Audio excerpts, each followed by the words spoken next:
Otherwise, fine. Are we? What are we doing? We're talking about free speech.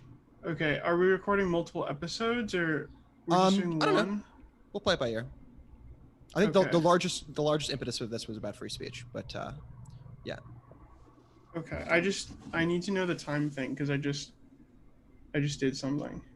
You just did something. What did you I just do? need. I told my brother I could drive him in an hour. Oh, okay, that's fine. Then yeah, we'll keep this on an Yeah. hour. That's totally fine. Okay. No worries. Okay. All right. Yeah, you should probably record it then. Sweet. All right. Recording in progress. All right. We have a guest today. Welcome, Quibbles over coffee. Chico, do you want to introduce yourself? Hey guys, I just make random videos on stuff that bothers me. I have a master's degree in criminal justice, so apparently the topic that got me into this is me talking about free speech and how I don't believe it. I don't think I specifically said in the video, but yeah, I don't subscribe to inalienable rights. So I imagine we're gonna get into it over that and some other stuff. All right. Awesome.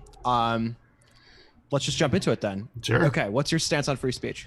I think any right that we have exists to perpetuate itself. So I think the restrictions we have around any given right should exist so that that right can be extended to as many people and that the right doesn't collapse in on itself. The example I would give, because we'll just jump right into the Nazi references, is the Weimar Republic. Weimar Republic was a liberal democracy that preceded Nazi Germany, and their free speech laws didn't exist in such a way that allowed them to meaningfully curb Nazi propaganda. So you had the spread of Jewish blood libel over like Nazi radio, and the areas like there's studies that examine the support in the support in areas that had pro-government propaganda or that restricted Nazi radio to whatever extent they were able to do it, actually reduced the popularity of Nazi viewpoints. So that'd be like just one example, but you can even look at like more modern U.S. examples. Do you think that's correlative or do you think that's causative? I think the way I understand propaganda works, where when people are exposed to ideas, particularly repetitively, humans can normalize to like circumstances like very, very quickly, right? Think of how quickly, like, I imagine you're not a Trump supporter, right? No. Okay. No, sorry, no. Yeah, just imagine like how quick, or not imagine, like we literally experienced this, how quickly people became normalized to the insanity under Trump, right? Like, this is the way propaganda functions. It creates an environment where you become normalized to the stuff around you because, like, that's what humans are good at. We're good at adapting and overcoming. And part of that is like, oh, this, like, knowing you live in an insane world or an insane society that's shifting so far into one direction is something that's hard for a lot of people to handle. But if you're like, oh, this is normal. Like, it's normal for the president to be tweeting on the John at 5 a.m. about how we need to like well, actually, he didn't tweet about this, but he did try and do this, like build a moat across the southern border and fill it with alligators. A real thing that was reported on. I swear to fucking God, I'm not making it up. Or at a rally where he basically like agrees to like shooting immigrants as they're coming across the border. Mm-hmm. Like this is crazy shit, right? And 5 years ago, this was insane. But like over the time through the Trump administration, you normalize to the crazy.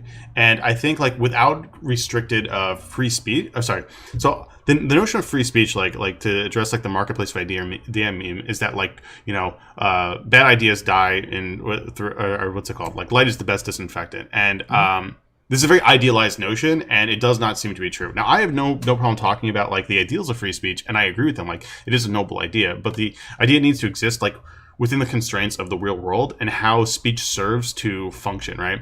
So the way fascists like generally use speech, and this is generally true in propaganda, right? Your words are meant to elicit an emotion, right? And generally we want to have like speech and like when we're using rhetoric tied to like grounded in reality, right? Like Bernie Sanders, like the rich need to pay their fair share, right? Well, yeah, we know the rich tend to pay less in taxes. Is speaking to a general truth. The way he's phrasing that is meant to elicit an emotional response. This is true of any sort of political right. You can't avoid that. The difference with like fascist narratives, that's solely what it's based on. So the entirety of their speech is based around like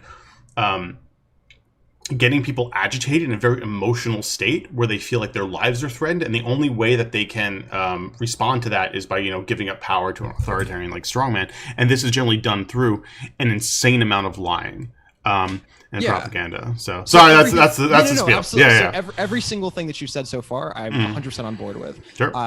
My concern is I think that the cost and the effect of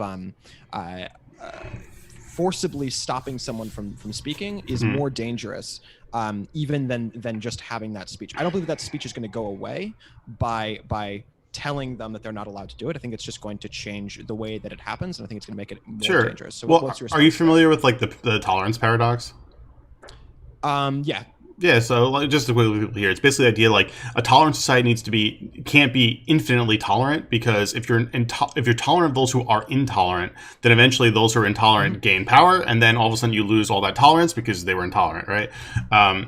That's the general, the basic gist of it. I'm not suggesting tolerance. To clarify, I'm not suggesting tolerance. I think that when you see someone like a Trump, or you see someone like a Milo Yiannopoulos, or whatever it might be, I think you absolutely should protest. I think you absolutely should be an asshole to them. I think you should absolutely meme them. I think you should absolutely, like, I am not suggesting that you should just be like having polite Dave Rubin type conversations with these people and just like letting them, continue to be Stefan Molyneux. I'm suggesting that we shouldn't literally by law stop them, right? I would, so like, let's look at like everyone who's going to watch is probably familiar with like the fire in the crowded speech example. Like, the reason why that was bad, it wasn't because like, oh, they're talking about fire in a crowded theater, you can't talk about that. It's because it's lying, right?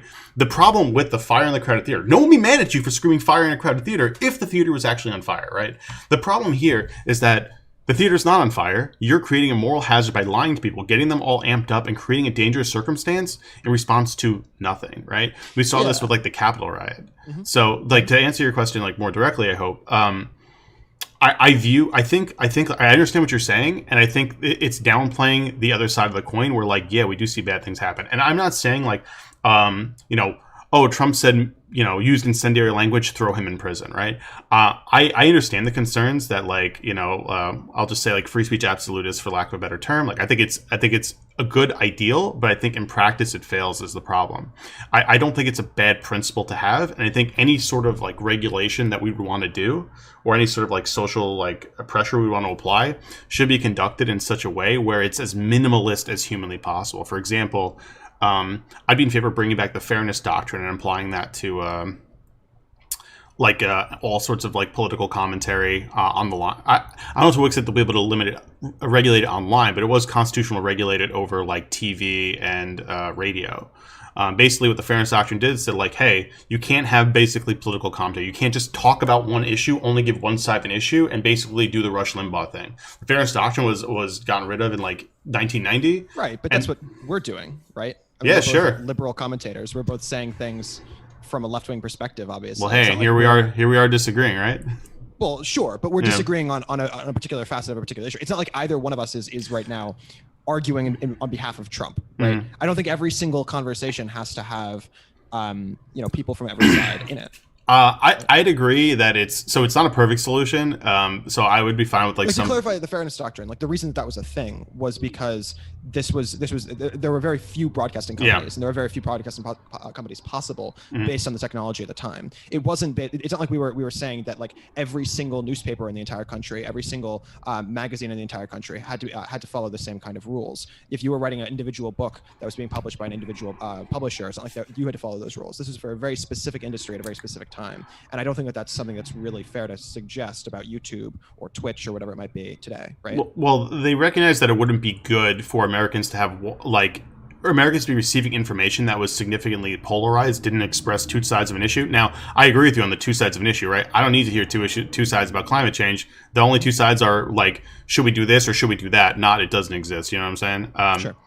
So I would want like other sort of restrictions, like, for example, anything that wants to be like news, infotainment, or political commentary, I think they should be required to have their sources. That's it. Like, you put your source at the bottom of every single article you write, or attached to any single video you publish. Like, there's clearly accessible sources at the bottom. None of this like PragerU bullshit where I need to like go hunt down like Google random claims, or like find their website that's just circling back to like their own stuff. I mean, I guess like that wouldn't even be like restricting what sources you could use, right? If you want to use the dailystormer.com as one of your sources, like, that's accessible for people to realize, like, oh, that's where you're getting that from, you know?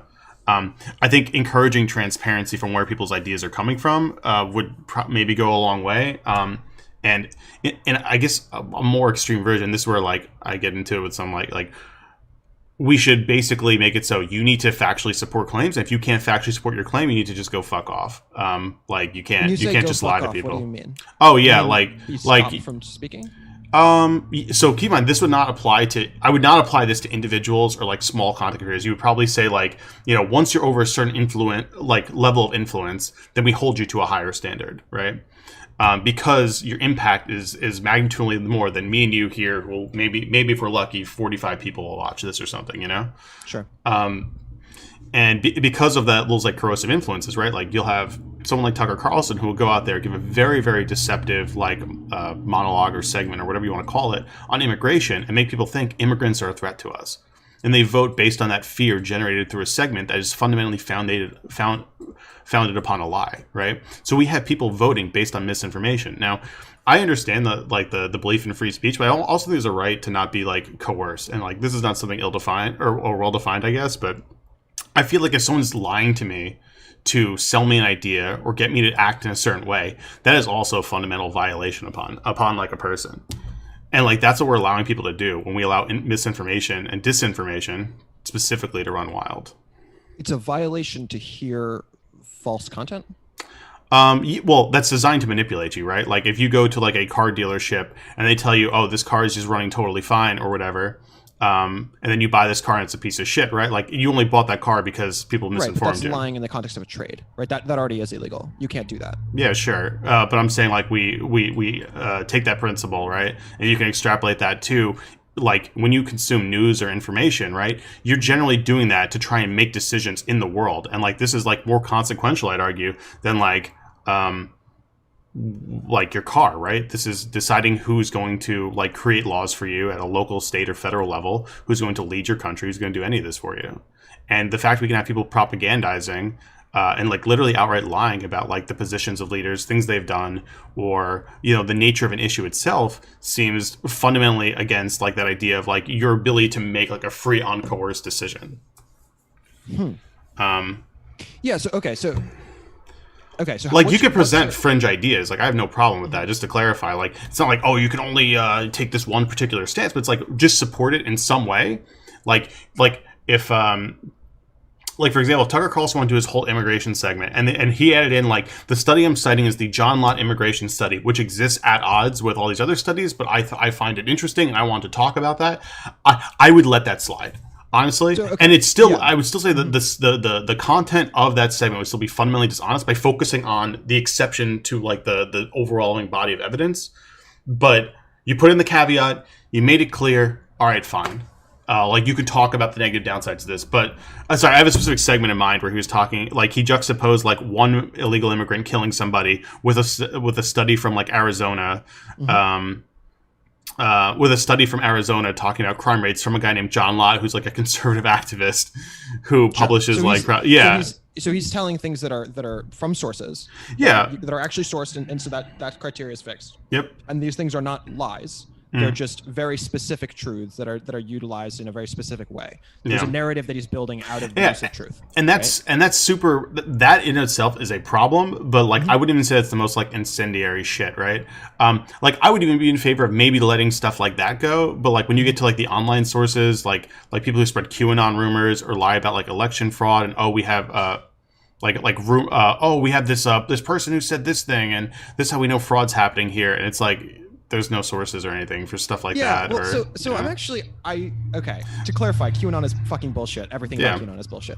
But I am terrified of the idea of making that illegal. Because like when I think about Jeffrey Epstein, the idea that he had a pedophile island, the idea that multiple presidents had been to that pedophile island, the idea that members of the royal family of the United Kingdom were at that pedophile island, the idea that he had a pedophile plane, the idea that he had literally hundreds of girls going through the system, the idea that he had like multiple people whose full-time job was to like provide him underage children, the idea, like going down the list, all of that, not that long ago, was in the realm of conspiracy. All of that, not that long ago, was in the realm of things that were not proven in the court of law. And in fact, some of those things were very libelous, right? Those were considered to be libelous statements for me to just go ahead and say those things. And yet now we know that much, if not all of it, is true, right? So I'm like Pizzagate, obviously bullshit. The QAnon shit, obviously bullshit. However, I don't know how I can make a law, and I'm curious if you can think of a way to do this. I don't know how to make a law that would say that QAnon, which doesn't have sources and isn't proven, is bullshit. But me talking about Harvey Weinstein before it's been proven is not bullshit, and I'm allowed to talk about Harvey Weinstein even though I can't prove it in the court of law yet. Well, like so each one of those cases, right, you're going to have like a different like factual like underpinning, right? Like you said, like there's no real evidence for the overwhelming majority of QAnon's claims except for the most like pedantic and meaningless of their claims, right? But if we look at something like the Harvey Weinstein claims, like, yeah, there's tons of witnesses. Like, there's a reason this was an open secret for like over a decade before like the allegations came through, because there were people who talked about it. There were people who it was an open secret in Hollywood that he was doing this, right? And even the Jeffrey Epstein thing, like, well, you can do an investigation and like you don't need to speculate was Bill Clinton on that plane. Like, we have the what's it called, the manifestos from flights where he was on it. Like, we have those documents; they exist, right? You can do like we have them now. We didn't at the time. There was a time before we had them, right? Well, sure, but like where do you think these rumors like? So my point is, how do I talk about it before I'm able to prove it, right? Well, how would you know it's a thing until you have proof of it? Presumably because there's rumors. As you're saying, there were rumors swirling for many, many, many years around Harvey Weinstein. There were rumors swirling around for many years around Epstein, around all of these different people who now are proven, but there was a time that it wasn't proven. Sure. Yet, right? And you hear rumors, and then rumors lead you to conduct an investigation, like a fact-finding expedition. And this is what any investigative journalist outlet should do, or the police, or whatever. You hear rumors about a thing, and you go out and you talk to people. You try and validate or squash those rumors, right? Like, oh, I heard about this. Have you heard this? Do you know anyone who this has happened to? Blah, blah, blah. And then you go down the list of people who, like, you work through sources in that respect. Like, that's how you develop, like, information. Sure. I don't think you can just say, oh, there's a rumor of this. Should I not be able to actually divulge what I've learned until I can prove it in the court of law? Well, that's not even court of law necessarily. Like, should you not be able to divulge what you learned? Like, is that learning? Like, I don't know. Like, you just heard a rumor somewhere. Like, there are a lot of rumors that are swirling today around certain people who might have known about Epstein or might have known about Weinstein, and I can't prove that those people knew, right? But it's entirely possible. So for you, as the Queen know, like you can go down the list of all of these different people who might very well have known and didn't say jack shit about it. Can I talk about that? So I think there would be some sort of like leeway here, right? Obviously, it's unreasonable for me to say that you personally should be conducting like an investigation and have all these like investigative journalist apparatuses before you're allowed to talk about an issue, right? That's why I'd say like I would want to apply any sort of laws to like this or any sort of like regulations, because I feel like regulation is probably a more accurate term, because most things I'm suggesting are very, very loose, to be honest, in terms of regulating free speech. I'm not saying anything super insane like, throw like propagandists in jail, ban them off the internet, or like whatever. It's like, oh, if you violate these things, we say, oh, here's your violation. We try and develop like maybe a Sorry, I'm kind of dodging the question, I guess. What was the question again? Can you just say it one more time?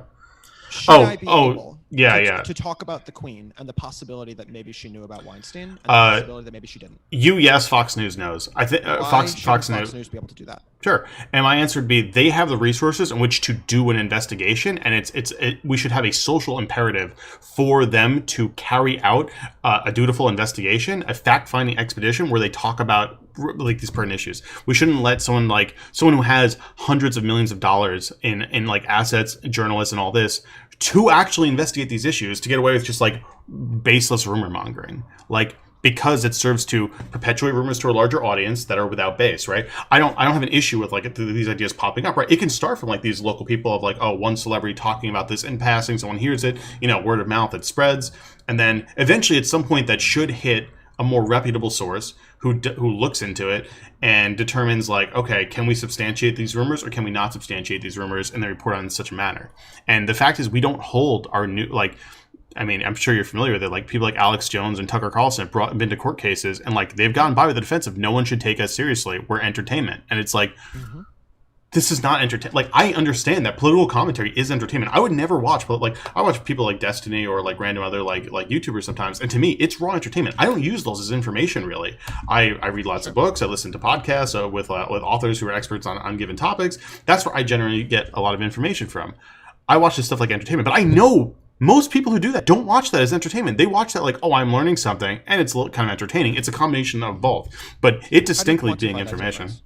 Like infotainment versus news or whatever? Because like presumably like John Oliver is an example. He's infotainment. Like, I'm looking at him and I'm saying, oh, he's a comedy show. And he talks about himself as being a comedy show. And yet certainly he's done real investigations. Look at someone like Alex Jones. He's a talk show, sure, but also like, let's be real. He's like calling himself the Gorilla Man, beating his chest, saying crazy shit. Like, it's pretty obvious that he's also trying to be comedic. He's also trying to be like a jokester. So like, how do I make that break? Yeah. So like, I gave like 3 categorizations. So there was news, infotainment, and I forgot the other one, political commentary. So I would classify.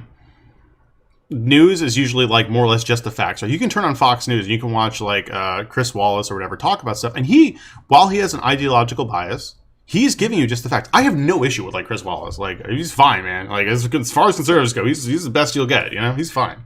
And if you watch the news shows, like, you're more or less going to get just the facts. Sure, maybe they'll slant what the facts are showing you are, but more or less, like, those are just going to give you information about the topic at hand, and they don't give political commentary. Political commentaries tend to be specifically giving you like one side of an issue with an enormous amount of their personal perspective like thrown in. And I guess infotainment would be in that sort of like John Oliver-ish category of like, where like, I think it's sort of like what you're leading with, but there's not a huge difference between political commentary and infotainment like John Oliver. Like, I don't think there's a massive gulf of difference between someone like John Oliver and what Tucker Carlson does. It's just sort of like, what foot are you leading with? John Oliver is leading with the I'm comedy. Like, I would say aesthetically, he's leading with the I'm comedy, and you're going to get some information on the back end. I think political commentary is the opposite, where it's leading with it's leading with like this is like the news, or you're getting information, and then like, here's my character afterwards. So I think there's not a huge distinction between those two. It's sort of like what foot you're leading with. I think they serve a similar function, though, so I think they should be regulated more or less the same. I also think news, something masquerading as news and being entertainment seems a little more harmful, because you think people, like, I've talked to people who think, like, oh, like, why would I watch anyone who said Steven Crowder? I like getting entertainment with my news. I'm like, news should be boring. Like, when you're trying to, like, learn about an issue, and I'm like, reading a book, like, the only thrill I'm getting out of it is like the idea of like learning new knowledge. Like, it's not like, oh, look at this like fucking slam dunk they just did. Look at them own the lit. Like it's not this weird. It's such a weird way to try and learn, but it's how some people have like taken to taking in information, where it's supposed to be like, oh, this frenetic delivery and like, you know, bombastic like appeal, like literally the Rush Limbaugh model, like unironically, of just like being completely over the top and like I do this to an extent too, right? I had someone criticize me in a video where I was talking about the Electoral College and how it's stupid, and the person I was talking about, I was just kind of shitting on a bit, and it's like, well, yeah, and part of that is like the entertainment delivery, like that's what I'm doing, right? Like, one, I want to interject facts. I care about facts, so like I'm doing that as I'm doing it. But I'm going to dump on this person specifically because like that's what will make it more entertaining for people. Because I don't know, like that's not because you have a narrative. Yeah. Well, yeah, and like the way you get people to understand narratives is it's entertaining. You can have a narrative that's very boring, but like when you spice that up with like colorful language and like random like stuff here, and you know a charismatic delivery, that's what gets people like actually watching stuff. You know. So I do want to clarify one thing. So any specific proposal, I'm not married to any specific proposal in terms of regulation. But what I am sort of like putting forth is that there is a problem here, and if it goes unaddressed, the downsides are so much worse than addressing it, right? We already see, like, what is it? It's over 50-60% of Republicans who think like the election was illegitimate. Mm-hmm. You and I both know there's no evidence for this. Like, I've tried, you know? Like, I've looked into so many of these claims, and like every time I look into it, we jump to a next one, and then we just cycle through like 4 or 5 claims that are each debunked. Hmm? Do you think that like these little things that say on the bottom of the Twitter comments, this is bullshit, right? And say that explicitly. Do you think that that's helping, or do you think that's actually feeding into the narrative that they? I think it feeds into the narrative, to be honest. So that's my point. Yeah. Like, I'm concerned that. Oh no, you just delete it. You just, people who are spreading shit like that on Twitter, just fucking get them out of here. Like, banning Trump was the best thing they ever did. Yeah. Wait, seriously? Yeah. You think that we should You think that we should actually like kick the president of the United States, the sitting president of the United States, off of Twitter? Well, we did, and we saw a 70% reduction in misinformation over the next like. We saw 70%. We saw. We don't know if that was so. To be clear, we don't know if that was the only reason, but considering like misinformation is generally modeled like a like a virus. To be clear, we saw a actually. 70% reduction following a deadly attack on the Capitol building, right? That's why.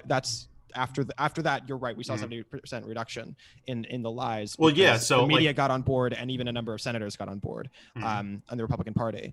Like Fox fell in line. So right? For a long time, Fox did not fall in line, and then Fox fell. Hey, in I line. was trying to caveat that I didn't say just banning line. Trump was the full 70%. But if we're going to pretend that wasn't a large portion of that, because this is, I think that actually, I think that it would probably have been much higher than 70%. It would have been 80 or 90% if we didn't kick off Trump, because I think that kicking off Trump really built up a narrative that there was something that we were trying to hide, and I think and the fact that I'm saying we there is the terrifying idea. The idea that I am the same as Twitter is exactly the problem, right? I didn't even mean to say we there, but I did say we there, as in the left kicked him off of Twitter.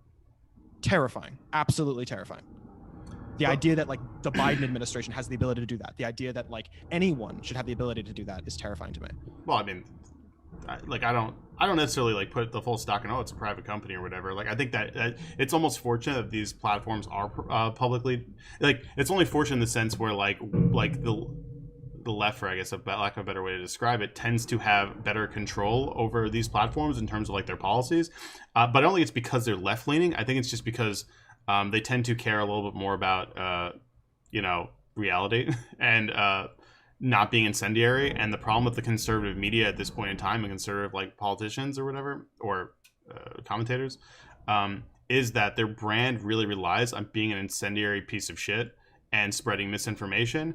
And while, just to be clear, that is distinctly that does exist on the left as well, but it is a cornerstone of like the conservative movement in this country right now. Like, for better, I mean, it's just what it is. Like, to me, I'm calling a spade here. I don't know how yeah, else to say I just find it existentially terrifying, the idea. I mean, like, if you look back historically and you say, okay, the largest companies in the country are going to be the ones who get to decide what is and is not discussed. Well, let's look at the civil rights movement. Like, who is going to be stopped when Martin Luther King and Malcolm X are talking on one end, and they're, breaking the law by invading a bunch of private restaurants and trying to do stuff that is clearly illegal? And then you compare that to what white supremacists are trying to do. Like, which side do you think that the largest restaurants would take? Which side did they take? Oh, probably whatever crosses that 50% median of support. So I don't. Well, it's not even median support; it's median economic support, right? It's fiscal support, which is different than the majority of the people. That's true. It's the majority of the money. And so you're right that at this moment in history, we happen to have the majority of the money on the Democratic side. I wouldn't say the left necessarily, but on the Democratic side, in terms of social media. But that's existentially terrifying if that's just like whoever happens to have the majority of the money on their side gets to have everything and cut off the entire other side. So if the positions were reversed here, like, they wouldn't hesitate to like ban us off the internet and like ban any like lefty content creators, right? Like, do you disagree with that?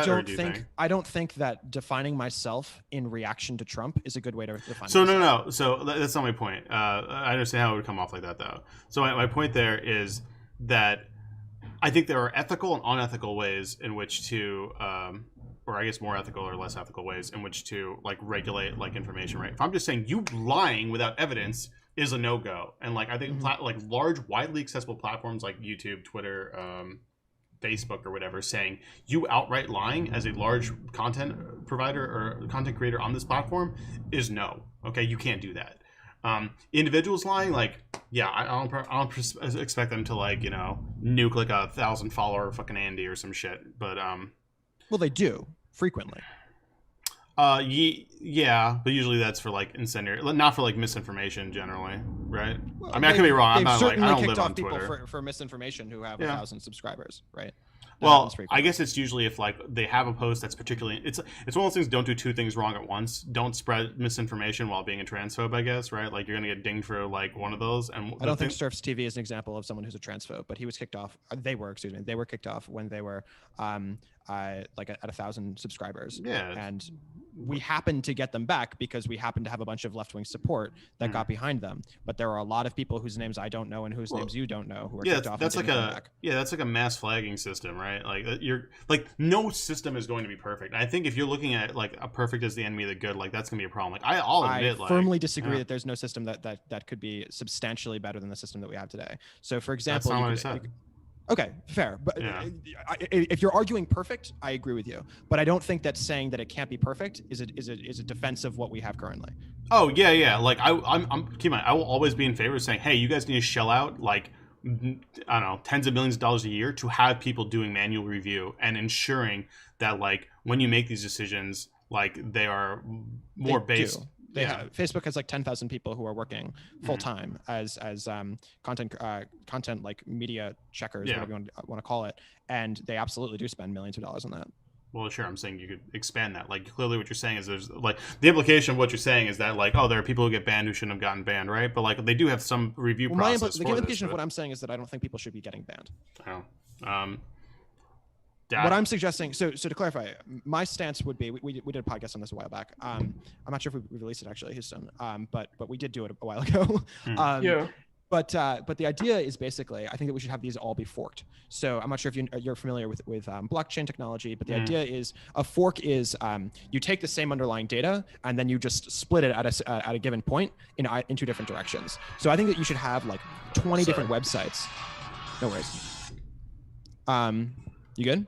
Yeah, one second. Let me just tell this person not to fucking call me. No worries at all. Tell them away. Yeah. Houston, how you doing? I like your hair today. It's beautiful. Thank you. I brushed it.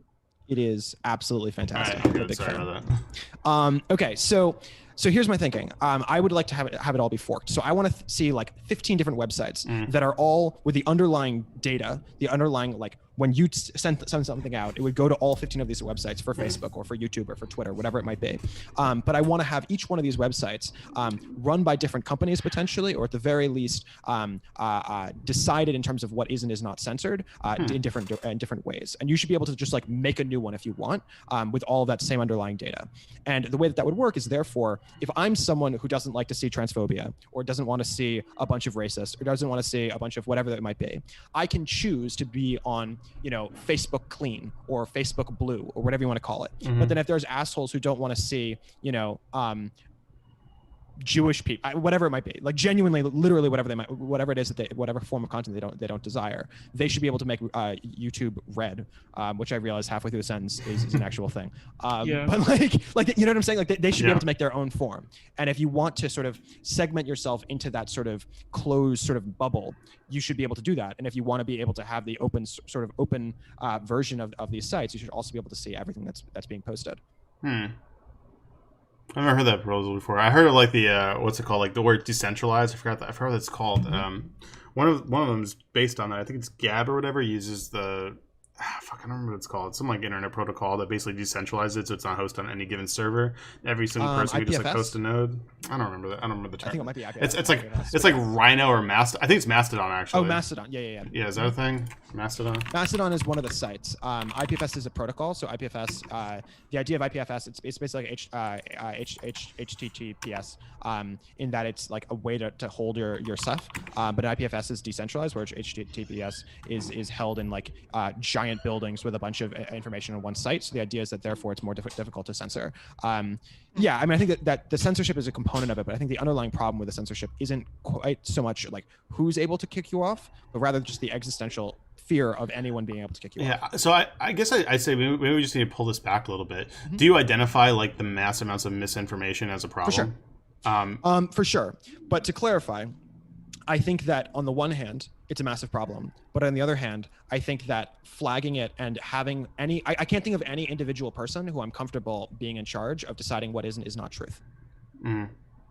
Well, like we sort of do that though, right? Like we have mechanisms in which to ascertain the likelihood of something being true or not, right? Like I don't know, like the scientific method or something. If I choose to trust Snopes, it's because I choose to trust Snopes. But I don't like the idea of Snopes just being the authority, because Snopes could fuck up, and then I personally would just stop trusting Snopes. If at the moment that Snopes fucks me over once, that's it for me and Snopes. The moment that CNN like says some bullshit, I no longer trust New York Times or CNN or whoever it might be, right? But the idea is that this should be a fundamentally decentralized system, and that therefore I should be the one who decides my own, like what I myself am going to define as being truth, and you should be the one who defines your own version of what is and is not true. Well, and while that's definitely dangerous, I think it's a hell of a lot less dangerous than one dude just gets to decide it.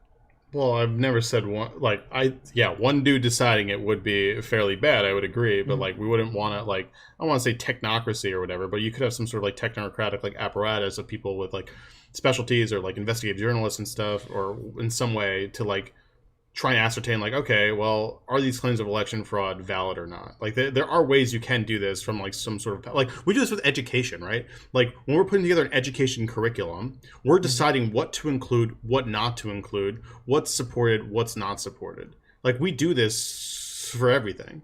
And, like, this is still information that are guiding people's, like, or helping people build or establish worldviews. When we build education, are we saying that certain people can't educate their children in certain ways? Like we might say that if we're talking about public schools, those public schools are only going to teach certain things, and other things they're not going to teach. But we're not forbidding people from teaching certain things, right? No, I guess not. So that's a pretty marked difference, right? Yeah, but like my point is you have groups of people who are deciding like what information is worth showing to an overwhelming amount of people. And they're making this holistic assessment of like what information is good, what information is bad, what information is worth showing, what information isn't. Yeah, but even that is different between the states, and I'm sure different, maybe not in between the districts, but like certainly between the states, they have different curriculums and different like methods of teaching. So yeah, but I'm saying there's nowhere you're going to go where they're going to be like 1 + 1 = 3, right? Or I mean that's obviously a very simplistic example, but you're going to have like large overlaps in what they show, and like maybe like a southern state versus a northern state when they're retelling the Civil War. One side might paint an idyllic image, and one might paint a slightly less idyllic image, but of like the nature of like slavery in the South. But like the general content, like, you know, we'll just say like 80%. I'm making up a number here, but like most of this is going to be like I like have an enormous amount of overlap because there's some generally agreed like consensus here. I assume you're not a creationist. I assume you agree that creationism is bullshit. Correct. We have not taught creationism in schools for a while at this point. Do you think that we should make it illegal to teach your children creationism? Like as a parent? No, I don't think so. Should people be able to send their kids to a after school program and have like religious school on Sunday, and they're at that religious school also get? I think I'd be fine. So I think I'd be fine with that. Now, I don't like what's it called? I don't like home education.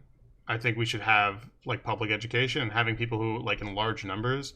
I was actually reading a book called like Fantasyland. One of the things we talked about is how like the widespreadness of homeschooling has just increased in like recent decades, which seems like a little more counterintuitive. You think like, oh, now we have these standardized systems, you'd have less people doing it. Apparently it's not the case, and it's a very not well regulated like thing.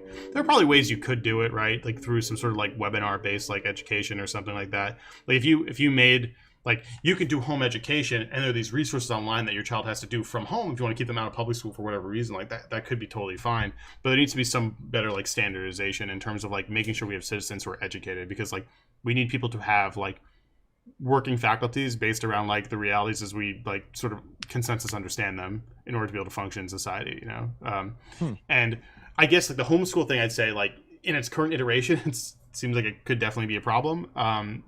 In terms of there being like no regulation on like the specific like things that are required to teach people. But right now it's such a small problem because there's only like a couple million at most kids being homeschooled or something like that. There's not like an overwhelming amount of it versus something like Twitter where we have like tons of misinformation and bad information being spread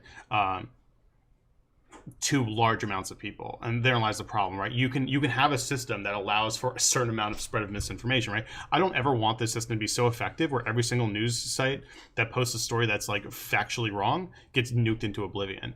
But the most accessible websites, right, like Twitter versus Gab, right? Like, yeah, I don't want Donald Trump lying about election fraud over and over and over again on Twitter. where millions and millions, hundreds of millions of people will see this stuff and act as though So this information would you is prefer that reliable he or be real. on Parler? Yeah, definitely. Even though you know that Parler is a place where it's not going to get responses from left-wing perspective. Yeah, I'm fine with that. I don't care. So With the result I don't being think. that, therefore, the people who are reading the previous president of the United States of America Mm-hmm. will only hear it from a Republican perspective, if not even not a Republican perspective, but specifically a far-right Republican perspective. And the way to win in the media space there is to be as far-right as possible, because there's no incentive structure built into Parler to try to have any sort of left-wing people in your audience, because there are no left-wing people in that audience. Yeah, they ban left-wingers on there, don't they? I'm pretty sure Right. they do. Yeah. Yeah, that's fine. So my thing is, you have platforms like Twitter, YouTube, Wait, Facebook. I'm sorry, that's fine? Yeah, I'm gonna explain that. I promise. Okay, I was gonna leave that on a cliffhanger. That's yeah. So I mentioned before, I didn't really elaborate on it, how like the way misinformation is modeled is like as a virus, right? They model it similar to like viral spread. You have nodes that are like that spread large amounts of large amounts of like misinformation or disinformation to large swaths of people. So when you quarantine those nodes to places where they can be exposed to less people, you're going to limit the spread of misinformation by necessity, right? This is the whole you probably heard like the what is it, the alt-right pipeline from like YouTube or whatever, where it slowly shows you more and more crazy information. Well, like most people just went on there, like or like actually you could do this from like the gamer. I'm not super familiar with Gamergate, so if I get anything wrong here, anyone gets like too butthurt about it, I'm not an expert on it, but basically the idea is like, oh, you had like gamers who were just like, yo, bro, I just want to play games, and they go on YouTube watching game content. All of a sudden, like a Sargon of Akkad video shows up and like, look how Anita Sarkeesian's ruining video games, or like whatever the fuck it is about, like women corrupting video game journalism, and then bringing them to this reactionary pipeline. It's actually interesting how Steve Bannon like saw that sort of movement and saw how like intense video gamers were. Sorry, little fun fact thing here. I'll try not to make it too long. Steve Bannon, absolute freak show, was Donald Trump's like chief strategist. He's like sort of like the I don't want to say like guy behind the alt-right, because it's not entirely accurate, but he is like a large figure in like alt-right politics. Heavily involved. Yeah. Yeah. So he had a company in China that involved like farming stuff, and I think it was World of Warcraft or Diablo 3, and basically like he would pay like these Chinese farmers to like get items in the game and then sell them, so that's how you'd make money. And like his company basically went belly up because gamers got so fucking mad about like the Chinese like farmers just destroying the market here, and he's like, yo, that energy that they brought, where they just made a company like Blizzard bend to their will and like ban me, like I can harness this for evil, right? And that's sort of what happened like through these YouTube platforms, where they took people who were gamers, got them into like reactionary politics through that, like look how much the left is ruining everything, you know. My point is, like, if you didn't have content like that on a place like YouTube, I just wanted to watch video game content and I can't get to Alex Jones conspiracy videos, then like I'm never going to become an Alex Jones level conspiracy theorist, because that information is just isolated in a different ecosystem. I can't be near that viral contagion because it's quarantined to a platform like Gab. So Trump tweeting on Gab to far right crazies, yeah, sure, but my problem isn't like there's always going to be a certain amount of crazy, and I'm fine with that. My issue is like when the crazies add 10 to 25% of the population, or like, you know, if you don't like the term crazy, I'll say like dangerously misinformed, right? If the dangerously misinformed is 25% or less of the population, like, okay, like this is probably manageable. The problem is when we're approaching 50% plus of the population or something, or like 40% or like larger percentages of that, that's where you end up with an issue of like, oh my God, half the people think, or like a large portion of the Republican Party thinks the election was stolen, you know? Are you more scared of 50 million people who are conservative, or are you more scared of 5 million people who are tree of life shooters, who are willing to storm the Capitol, who are willing to do these not just, you know, clearly wrong, but clearly violent and clearly evil acts against broader society? I'm going to answer like I'm more scared of the 50 million because they can act systemic change. But I do want to clarify that, because like obviously we have 5 million people willing to go do mass shootings in churches, synagogues, mosques, and churches or something. That would be a huge problem. I don't think you're ever going to get to that like large of a number necessarily. It's just because that's always like selecting downward. Like you could have, like we're going to be seeing increases in terrorism over the next like 4 to 8 years. Like it's definitely going to happen, because this is just how the angry right-wing reactionaries tend to act when the perceived enemy is in power. Like they think the world is literally ending right now because Joe Biden passed. The reason I ask this is just because like we have seen in the case of Tree of Life, which for context, I go to school in Pittsburgh, so that was a mile and a half away from my Jewish fraternity. And, you know, like that's really, really, really dangerous. And that was someone who learned how, you know, learned his sort of far right perspective from Gab. He was on Gab something like 8 or 9 hours a day for like the months leading up to this. And that's really dangerous, right? The result of that, the reason that the impetus for that entire action was because he was only getting right-wing ideas and he was not hearing any argument against it, any contradiction ever. Yeah, but he probably, like, I don't want to overly speculate because I don't know the entire history of the shooter, so you might be a little more familiar with it. But I imagine he didn't just one day type in gab.com. There's some way he got to gab.com when he's just like... Presumably because he followed the leader, and the leader he found on places like Twitter, but then the leader was kicked off of Twitter, and then he just liked Milo Yiannopoulos, or he just liked, you know, whoever it is, Steve Bannon, or just liked Sargon of Akkad, whoever it might be. And then when those people get kicked off of Twitter, those people tell you should go over to Gab, you should go over to Mastodon, you should go over to Minds or BitChute or you know, whatever it might be. The result of that is that now they are, from being 1 foot in the Milo Yiannopoulos space, 1 foot in the Ben Shapiro space, and also 1 foot in the Dave Pakman space, into all of a sudden exclusively the Ben Shapiro space, exclusively the space of Milo Yiannopoulos. And then, to clarify, I'm not saying Milo and Ben Shapiro are the same people at all, but like, you know, that sort of world, that conservative world, now you're looking at Milo Yiannopoulos and also Stefan Molyneux, and you're also looking at all these people, and there's no raking your way out of that, because you're already locked in to Gab, which is not showing you ever anyone who's on the left. Well, even like those websites, whether it's like intentionally or not, create those echo chambers where you're going to get that feedback loop. Like maybe you'd be getting, well, because they're banning those crazies like you're talking about, they're going to be getting a more, I guess I'll say vaguely more milquetoast version of like those extreme politics we're talking about. When you go to Gab, it's just completely unrestrained, right? Yeah, I think that group's more manageable when there's like, you know, a few million people on Gab versus like 50 million people on like Twitter being exposed to these toxic ideas. Because my fear is like, are we mad that the Nazis did the Kristallnacht? Like, is that the worst thing that happened?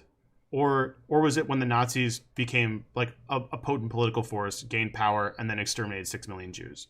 Yeah, I don't think we're in the 1930s Germany. I think we're in the 1920s Germany. And so if you're asking, but I'm saying how do we prevent getting there? Is what I'm saying. Yeah, if you're asking what's the impetus of the Holocaust, I think the impetus of the Holocaust is absolutely when we look at, like, if we look at the propaganda of Hitler in the 1920s, it is all about how the Jewish media, how the socialist media, how all of this Weimar Republic media is entirely against him, is literally locking his supporters in jail, is literally, you know, doing all of this stuff that is vile and despicable in his mind and in the mind of his supporters. And that is something that he utilized very, very successfully in order to garner support of a large percentage of German public that was extraordinarily disaffected following World War I and following a, you know, extraordinary financial decline.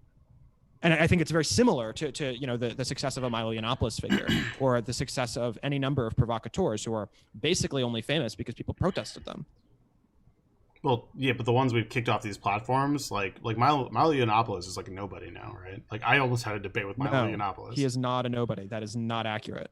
Milo Yiannopoulos is not, like, he's constantly talking about how he's a nobody, and people are constantly listening to him talking about how he's a nobody. He is not a nobody at all. Jordan Peterson is not a nobody at all. Well, I mean, like, you look down at these list of people, they're only famous because they were canceled.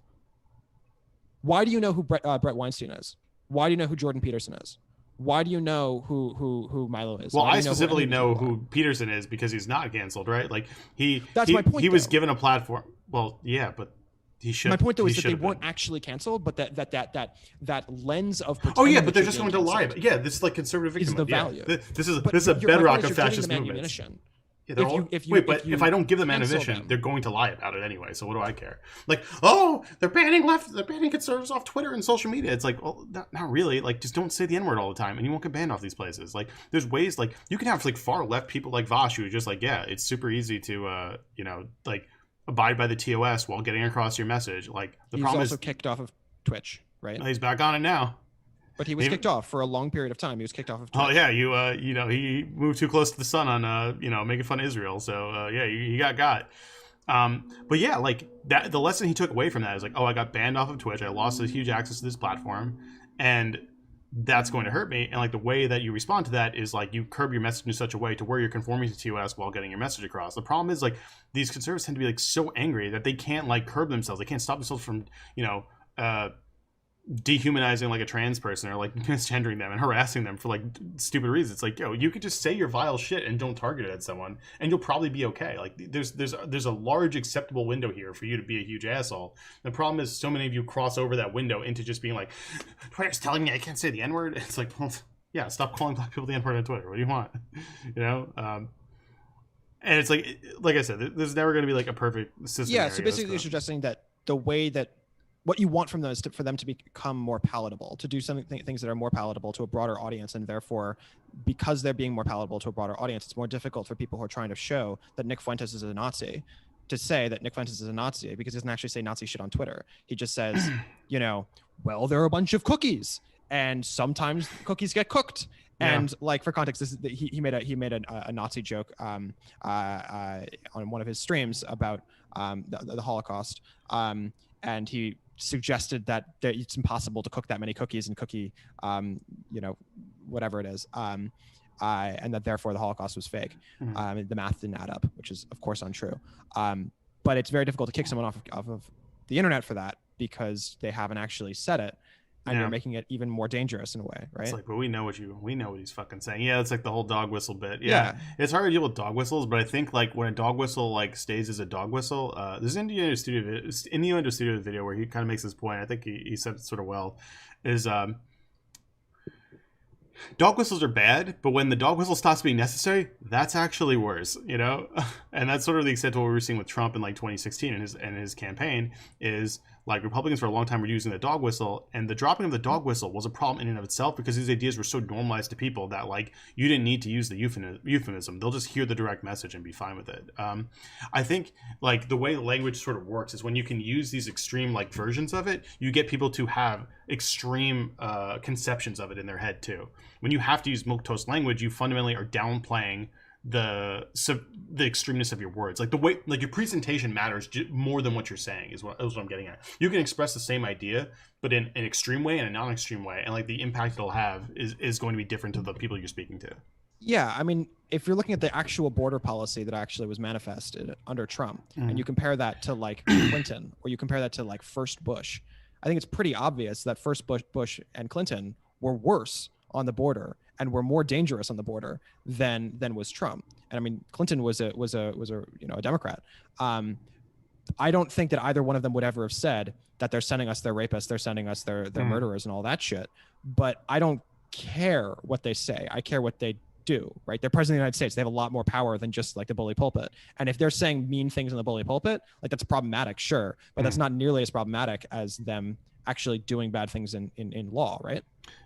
So you're like, I feel like I agree with you half and I don't agree with you half. In one way, you're correct. Like when you PCify like the language here, you're like sort of abstracting the cruelty, right? When I say like instead of you know, child separation, I say like, you know, infant detachment, or like, you know, you can use like weird euphemistic language to say the same exact thing, but it just like it sounds better because you overly technified it. Like, I do think that can put a mask on it, but I think like what we can see like through the normalization of extreme languages is that you normalize cruelty in a society. I think normalizing cruelty is a problem in and of itself, where like normalizing dehumanizing your opponent and like talking to people in horrible ways is a bad thing to happen in a society of itself. So when your leader on the bully pulpit is saying dehumanizing things about certain ethnic groups or certain groups of people, that in and of itself is going to normalize that cruelty like in their supporters.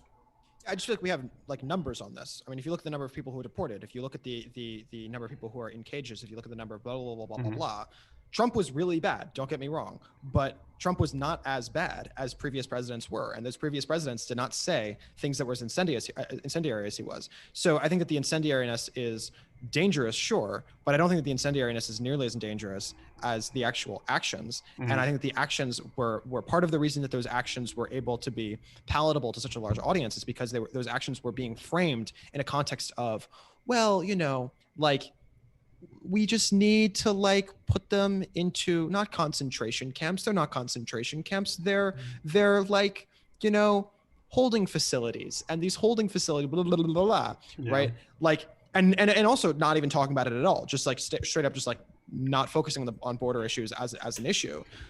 There are implications of that, right?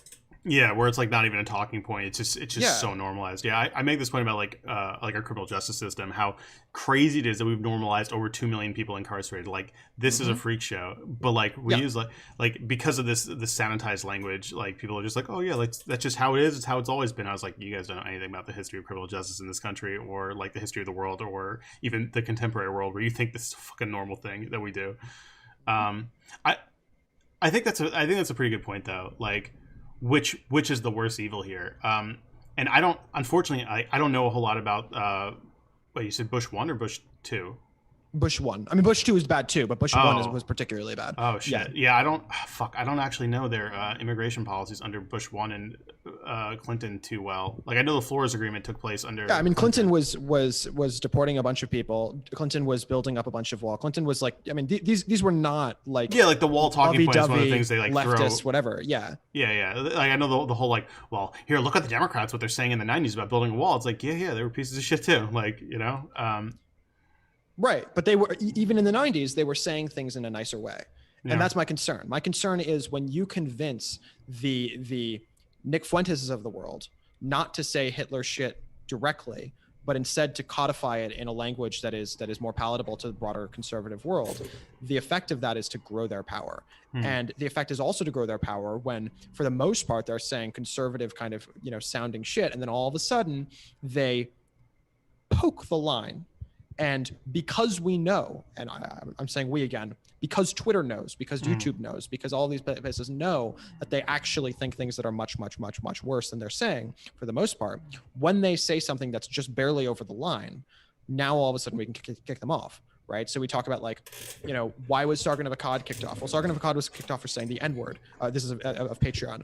But like, okay, what context did he say the N-word? He didn't just say N-word as in like this black person is an N-word. He said the N-word as in he was on a white supremacist platform, and he called the white supremacist an N-word. And he was doing it in a context that's like kind of sort of borderline, maybe better certainly than literally calling a black person the N-word.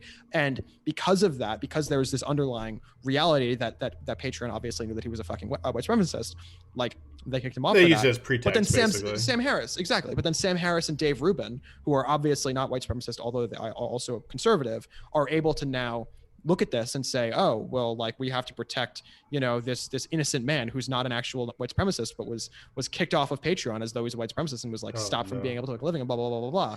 Like the effect of that is to broaden the support of Sargon of Akkad. The effect of that is to broaden the support of all of these people, and that's terrifying. Well, I think you see that short term, like InfoWars being yeeted off, like, you know, Facebook and YouTube, and there's that short term burst in support. But I don't think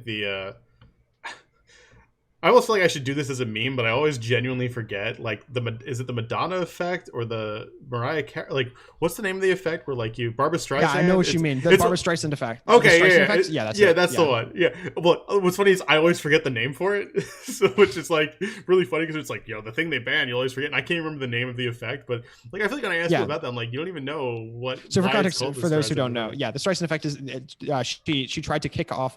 She tried to like cut out a bunch of pictures of her house from online, and then the effect was that a bunch of newspapers and a bunch of like everyone was like showing videos and cameras and shots of her house, and now everyone knows what Barbra Streisand's house looks like. But yeah, I think that works for like moments in time, right? Like the ugly picture of Beyonce or something. Like, yeah, everyone knows that ugly picture of Beyonce if you were around for the Super Bowl where they had that really unflattering picture where she's just like yoked as shit and looks like really strange, like the Incredible Hulk or something, like She-Hulk, or I don't know. But so I think it works for moments in time, but I don't think it works for like a media career or something. Like, oh, Alex Jones, like you make content, you want people to access your content. That's the point. By restricting who's being able to access it, like everyone who's watching on YouTube, they come across an Alex Jones video like, oh, let's watch this guy scream about like 9/11 or whatever, right? They're not going to go to Infowars.com for that fix. They'll like, you know, watch a different video or something. So you're just going to naturally cut down on their audience because it's in perpetuity instead of like one standalone incident of like, oh lol, look at like Beyonce or whatever. Yeah. So this is just for context. This is Infowars.com. They are doing A-OK in terms of the number of people who are watching them, and are looking at their website. Yeah, I wouldn't think their traffic would go down. 15 million. I wouldn't be surprised if it went up at all, to be honest. But I'm saying like, can you go back like longer? Because Yeah, only like I'm not sure actually. I'll check. because I'm actually curious. I haven't looked this up. Oh no, I can't. They want me to pay money, and I'm not going to pay money. Good. But yeah, I mean, the point is that like these cancelings are not actually stopping them from reaching their audience, but they are certainly emboldening that audience and feeding into a narrative. Yeah. Well, I think I sort of like made the point earlier. Like the point's not to like completely wipe them off the internet. I mean, that would be the extreme version of like my position of like, yeah, Alex Jones is just wrong, therefore shoot him in the head or something like that. Like if you want to be like super extreme about it, right? Which I'm giving like the very low key version. I'm saying, okay, like, well, we know it functions as like viral, like, information spread similar to like, you know, a pandemic like COVID-19, right? Like, if we can quarantine these people, we're going to like curb their reach to an extent. Like, I don't think you're going to see their reach extend. You might see the people who follow them become more radicalized because they're being curbed. But I mean, it's like, which bullet do you want to bite? More people being very crazy, or like fewer people being extremely very crazy? It's like, oh, like which pill do you want to swallow? Like sometimes there is no good option, and it's like we live in a world where like all we can do is our best, you know? Yeah, I mean, to clarify, I do think that the forking option is a heck of a lot better than what we have currently. Yeah, that doesn't sound terrible. Like I'd probably have to look into more. I just hadn't come across it too much because I'm more like, I'm not so much concerned with like what the specific solution is as much as I am wanting to talk about the way propaganda functions, how damaging it is to our society, how it serves to radicalize people over time. And I've tried to connect these threads for a while. Like, I think like I have to look into it more. So like I'm gonna wing this on the fly here. You get a preview of this video or essay or whatever the fuck I might end up writing about. Actually, I think I might write like a research paper I have to do on it. But I have to explore this thread more, right? Like, abortion was used as a wedge issue after the 1970s to galvanize support behind the Republican Party, very, very effectively. Sure. And as a result of that, like, I don't think, and this is where I might be incorrect, I don't think we really saw a whole bunch of anti-abortion terrorism until this was turned into a wedge issue that became one side is baby murderers and we're not baby murderers, right? Once it was mobilized as a wedge issue of their demons murdering babies and we're the good, righteous people, I don't think we really saw that. I think when you see the demonization that occurs through a wedge issue like that, you're going to see outgrowths of terrorism as a population is becoming more extreme on an issue. Abortion was a bipartisan supported issue for a very long time until it was mobilized as a wedge issue to drive conservatives from the Democratic Party solely into the Republican Party. And I think as you have the normalization of extreme ideas like that, you see these violent outgrowths of like the terrorism, like, you know, bombing an abortion clinic, assassinating abortion doctors. Like, there was a lot of this that happened. But as a result, like, the thing that I think sort of goes under the radar is the systemic changes that happen underneath, right? When we hit a politics that came from like the 1980s, the Reagan years, of like built on these wedge issues. You had the Republican Party that just became more extreme in many, many ways, and like less empathetic. And I think you can tie like the individual violence that you'll see there to larger systemic changes as violent ideas are normalized across a given population. Sorry if I didn't make that super concise. Like I said, I kind of like haven't really fleshed it out a whole lot.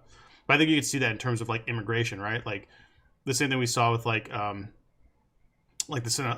Tree of Life shooting. I'm pretty sure his motivations were these were like Jews who wanted to bring more immigrants into the country. That was like roughly his motivation, or do I have that incorrect? Yeah, I mean, so it's incredibly stupid. White supremacy is really complicated. We actually went into this in one particular thing, but it actually the number of both per capita and the aggregate number even of Jews who are killed by white supremacists is higher than the number of blacks that are killed by white supremacists. But it's not because they hate the Jews more. It's because they think of like for white supremacy to function, they have to think of both number one, white people are the master race and they're the only ones who are smart and therefore like they're the only ones who are able to succeed, but also that black people are like somehow taking the white jobs and taking like the white success. In order for that to function, you kind of definitionally need to have white race traders, and so that's the position of the Jews in sort of the overarching system of that whole worldview. And so because of that, if you really want to hurt Black people, the per capita best way to do that isn't actually killing Black people. It's killing the white race traders who are helping the Black people, which is to say the Jews. And so that's sort of why they end up going after Jews. I think we sort of saw that in that. I kind of just recently listened to a podcast or whatever on this, and it was the 1898 Wilmington insurrection, and their targets were the Black people who were there, and also the white Republicans who aligned with the Blacks in order to create a coalition government in Wilmington. And then the white supremacists were like, motherfucker, and then just chased, I think hundreds of them out of town, and literally cooed the whole government because they're like, nope, no Republican power here. So right. Yeah, the whole race trader narrative seems like it. I haven't really thought about that too much, but that's an interesting perspective. I'll have to look into a little bit more. So the parallel I was going to make is the very incendiary rhetoric we see around immigration today. The passivity you're talking about in the 90s, I agree is a problem, right?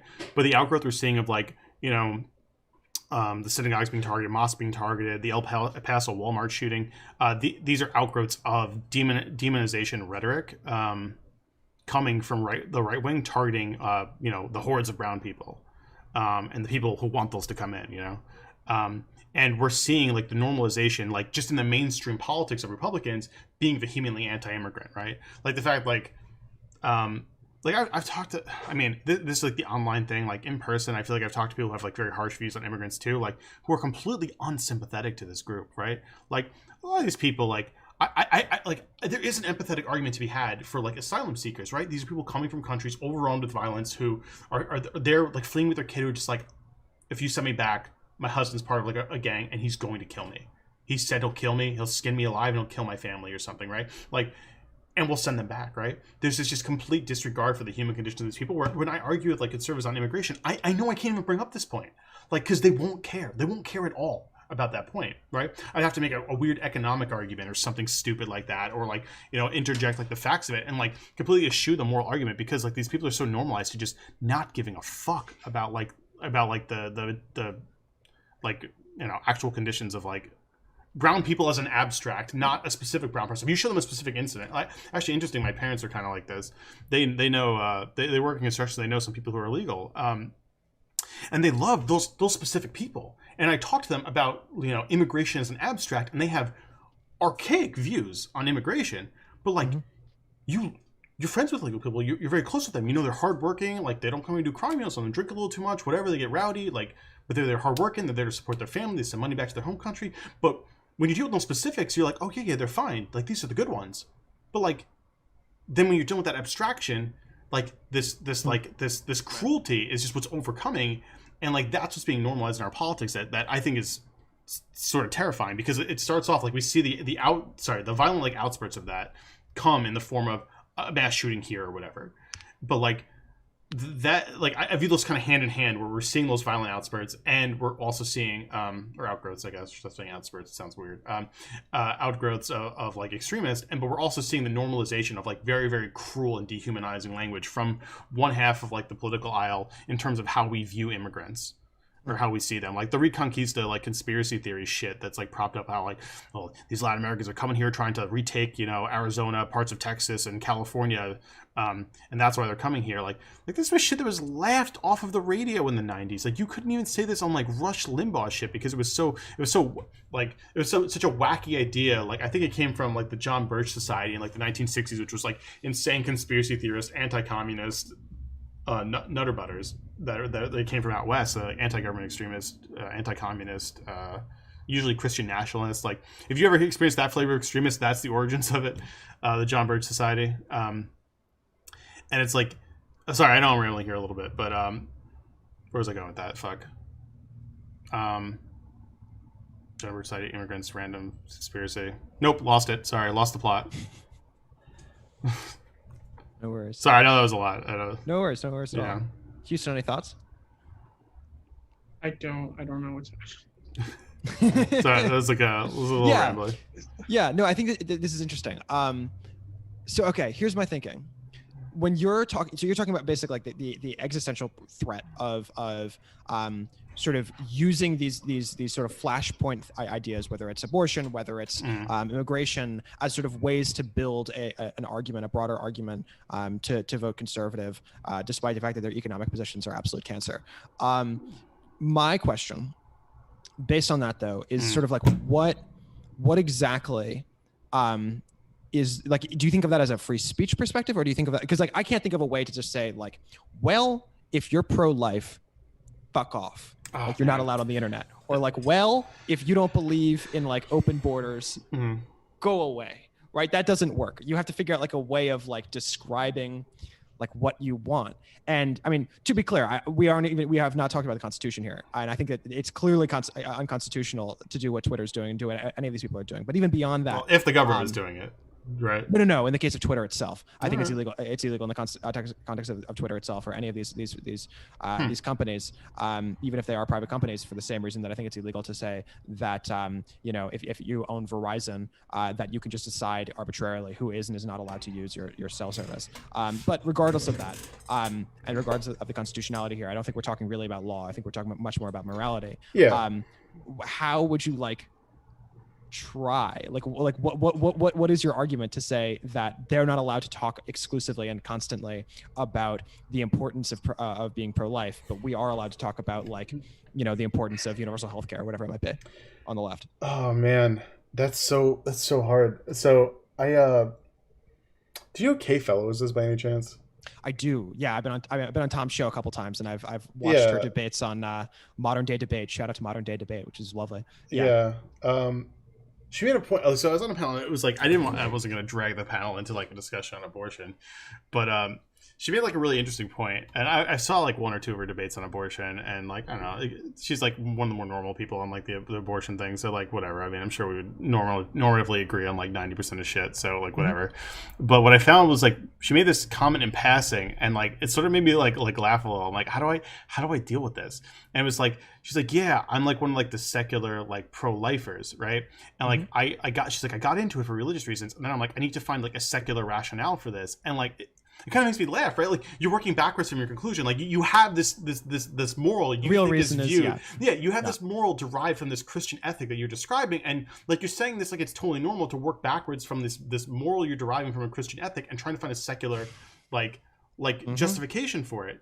And like I know it's a sincerely held belief, but like that's what gets really. I mean, to be fair, I think we're guilty of that as well. I mean, earlier you were saying about how you are trying to explain immigration to conservatives, and you're getting it from a moral perspective of like, these are people who need help, but you're trying to explain that in an economic perspective and an economic context in order to like help garner support among conservatives. So I think every single thing I'm talking about there, I think is a justifiable like thing. Like I'll talk about all of it, but I know that it's pointless for me to talk about the morals of it. Because my point though is like I think that she would be able to her view would be that abortion is wrong from a religious perspective, and that's the lens she got there from, just as you got to the perspective that you have on immigration from a perspective of like these are humans, these humans deserve rights, these humans deserve help. But then you can also from there build an economic lens, you can from there build a moral lens or whatever it might be. No, I guess I have a more like utilitarian perspective here a little bit. Like I don't think like any rule is like absolute necessarily. It's sort of like obviously we should have rules that tend towards good outcomes, right? But like hypothetically, if immigrants coming into this country had a murder rate 20 times the norm, right?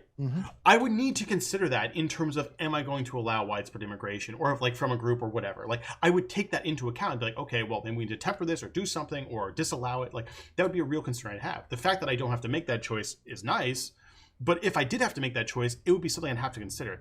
I'm, I guess, lucky to an extent that I don't have to make that choice because the economic argument, the crime argument, and the moral argument tend to all align where I am. But like they align where I am because like, well, that's where I'm going, right? Like I have a moral lens, but I implement facts into that moral lens to try and like carve out like, okay, like to what extent, like if at the end of the day I want the world to just be a marginally better place. Like my politics around like, trying to make things marginally better over time, like. And whatever like lens I have to analyze change is how I'm doing that.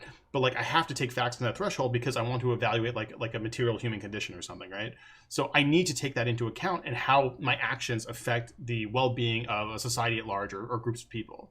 So like I have to take all this into account, but I can't just eschew facts in as a stand-in for like some moral like absolutism. Sorry, that sounded like sort of vague, but I don't know if you followed that. These things, I can't view any of these things in a vacuum. They're all like tied into one another. Yeah, I just don't see that as materially distinct from the way that Kay is coming to her view from one lens, and then she's building out a broader reasoning there. But it is somewhat post hoc.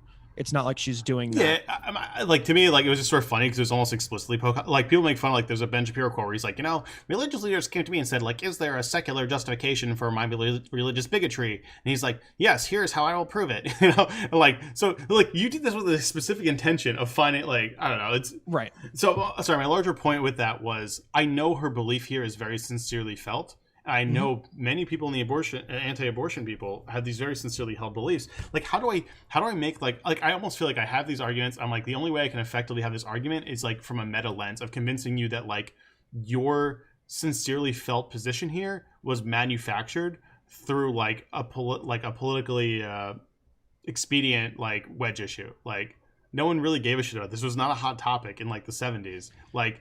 I don't know if there's any way to even tell people like that seems silly. That seems silly. I'm not even sure that that's accurate though. Like to say that is the equivalent of saying, well, the only real reason you care about like, healthcare for people is because like, Sanders made that a wedge issue in 2016 and it's been a wedge issue ever since. Yeah. Or not even in 2016. That's a total lie. Obama made it a wedge issue in 2008. It's been a wedge issue for a while. Yeah. Well, there's tons of dumb leftists like who do have that as a really like silly. So I think wedge issues are stupid. Like I think we should have a politic to avoid wedge issues. If you're a single issue voter, your vote shouldn't count. I don't literally mean that. Just to clarify, I don't literally mean that.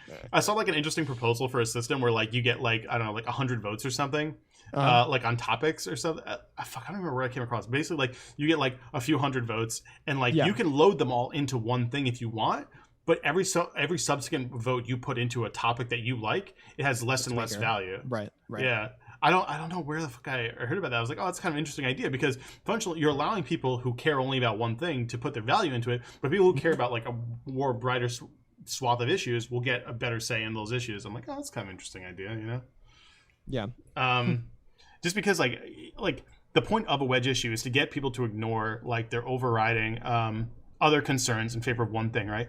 Like to a person who thinks like a Democrat advocates the murder of babies, you don't care about the minimum wage or this other stuff. The only thing you need to know is that I support murdering babies. That's it. You have to vote Republicans because a Democrat is a baby murderer. There's no more to that issue for someone who adopts that mentality, and I can't blame them. Like if I thought Republicans are corrupt monsters and I can't vote for them because they eat babies or whatever, like I don't know. I guess I wouldn't vote for them either. It'd be weird to say like, well, the political calculus is such and such. Like it is weird, but like I mean that's the whole point of the rhetoric. I don't. So like wedge issues in general, like the whole, I don't want to say like thought terminating cliche, but that's probably like an accurate way to describe it. Like I can't talk to conservatives about these culturally infused wedge issues, abortion, guns, immigration, whatever. And I think the best way is to like subvert that narrative by talking about economic issues and like talking about how like why you think these are more important and trying to like change where their focus is coming from and like trying to limit them to another lens while being sort of like nonpartisan and like vague. I ran into something, I'm like, yeah, this is like fundamentally dishonest. He goes, yeah, like I'm a super far leftist. When I talk to my family, like I just fucking lie and pretend I'm politically disinterested. And I just ask them dumb questions about like, I just really like think people should have healthcare. And just like nebulously insert these ideas into conversations and just be like, yeah, I'm not committed on it, but like, why shouldn't everyone have healthcare? And then just sort of like walk away. I'm like, that's really funny, but probably very effective. Probably very effective. Because they think you're uninterested and you just have these like, like uncommitted ideas.